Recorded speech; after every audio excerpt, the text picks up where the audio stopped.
The film opens in New York City in 1991. Detective Matt Scudder is in a car with his partner. He then enters a bar, where cops don't have to pay for their drinks. The bartender serves Matt 2 shots, and a cup of coffee.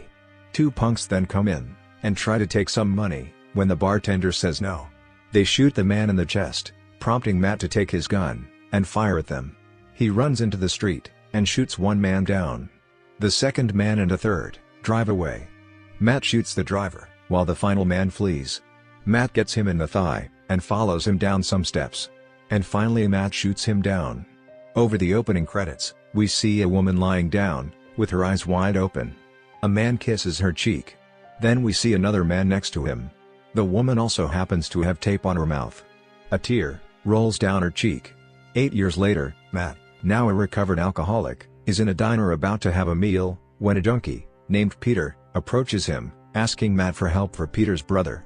Matt at first doesn't seem interested, but he follows Peter out, and then goes with him to the home of his brother, whose name is Kenny Cristo.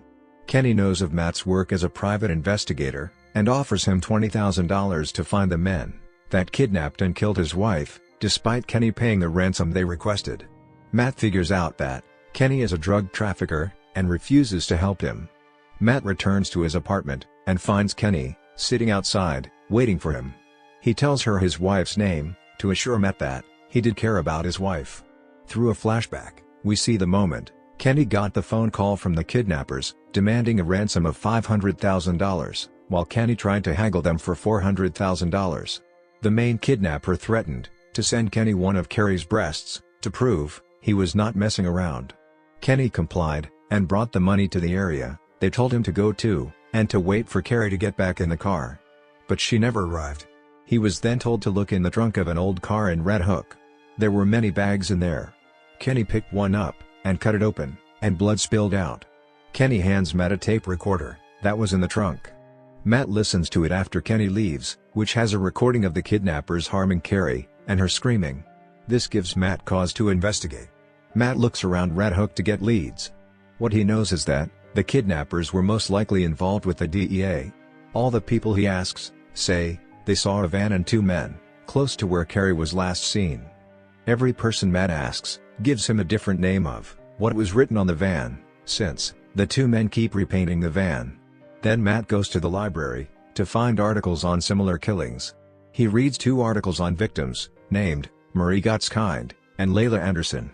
Behind him is a street kid named TJ. Matt asks him for help with looking for other articles. Together, they learn that a leg was found in a dumpster by a florist, while other bags filled with body parts who were in the pond of a cemetery. Matt then treats TJ to pancakes at the diner.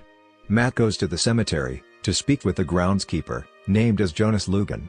He repressed the memory of finding the dead woman in all those bags, and is upset when Matt brings it up. TJ follows Matt as he heads to an apartment, trying to aid him in detective work. Matt leaves him, and finds Layla's fiancé, named Ruben, in his apartment, and asks him about the last time he saw Layla. He was supposed to meet her at a cafe, but he witnessed her getting taken into a van by the 2 men and a third. Matt also suspects Ruben of being a drug trafficker.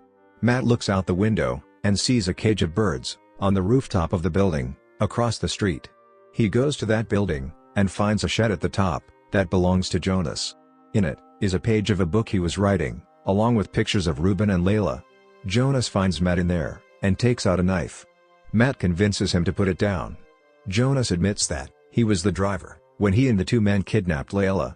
He didn't like that she was doing drugs with Ruben, so he conspired with the 2 men to take her away from there and keep her safe. Instead, they had Jonas drive to a spot where he witnessed the main kidnapper cutting her blouse open and asking her which breast she likes more, while he cuts off the other one. Horrified, Jonas fled the scene.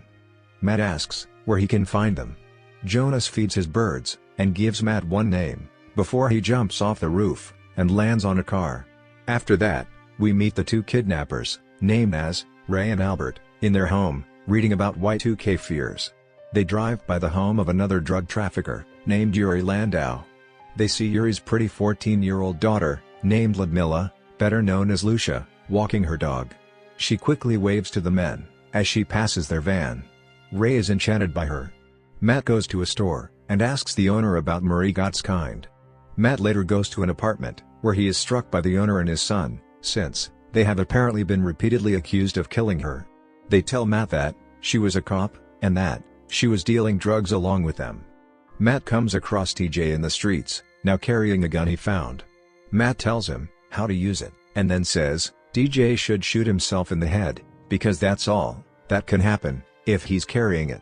The next day, Matt is followed by a man coming out of a van with East Village Plumbing Supply written on it, similar to the one the kidnappers were driving. Matt gets into an apartment and hides himself.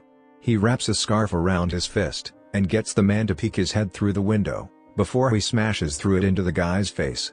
Matt then finds out the man is an agent with his partners. They take Matt in a van and drop him off after he asks them about Marie and gets no answers. Matt gets into Peter's apartment, where he's about to shoot up. On the wall are dozens of nude paintings of Carrie, as Peter was in love with her. Matt tells him to tell Kenny that he will return him his money, since he doesn't want to be involved in this case anymore. In the rain, TJ is found by two punks that want their gun back. He tells them he threw it in the river, so they beat him with his backpack. Matt finds him at Bellevue Hospital. There, he learns from the doctor that TJ has sickle cell anemia, which was triggered by either the rain or the assault. When TJ wakes up, he asks Matt why he stopped being a cop. Matt reveals that, during the shootout, from the opening scene, one of the bullets accidentally struck a 7-year-old girl in the eye, and killing her. Now Ray and Albert break into the Landau home and tase the dog, before tasing Lucia and kidnapping her after she tends to her sick mother. Peter finds Matt and brings him to the Landau home, where the kidnappers have called and are demanding a ransom for Lucia. Yuri answers and tries to negotiate, but Matt takes the phone from him and tells Ray that they won't get a cent if Lucia is harmed. After Ray proves that the girl is safe, they arrange a drop. Matt calls TJ on a phone he left him and asks him to go to his place and get a box and to give it to Peter. TJ comes with Peter and the box, as TJ did not trust Peter alone with it. Now, Matt, Kenny, Peter, Yuri, and TJ all go to the cemetery to meet with the kidnappers. Peter is hiding behind the tombstones with a rifle. They make the exchange, though Lucia's hands are bloodied, with Ray making a comment that this happened before the conditions were set. The girl returns to her father, and Albert takes the money. He realizes it's counterfeit and tries to tell Ray, before Matt takes out his gun and shoots Ray twice in the chest, though he is saved by his bulletproof vest. Albert shoots at everyone and hits Peter, while Matt manages to get Ray in the side, wounding him. The kidnappers get away in their van, while Matt and Kenny tend to a dying Peter.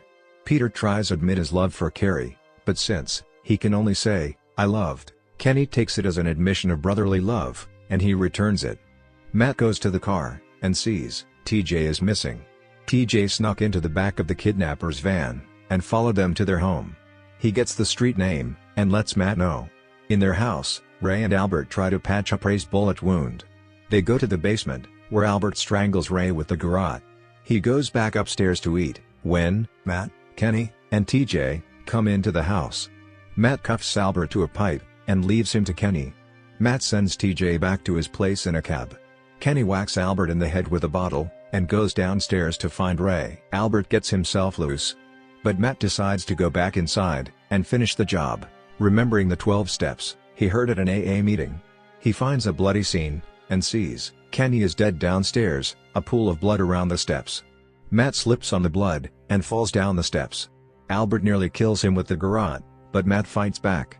Matt grabs the taser from Ray's pocket and gets Albert in the groin, and then again in the neck.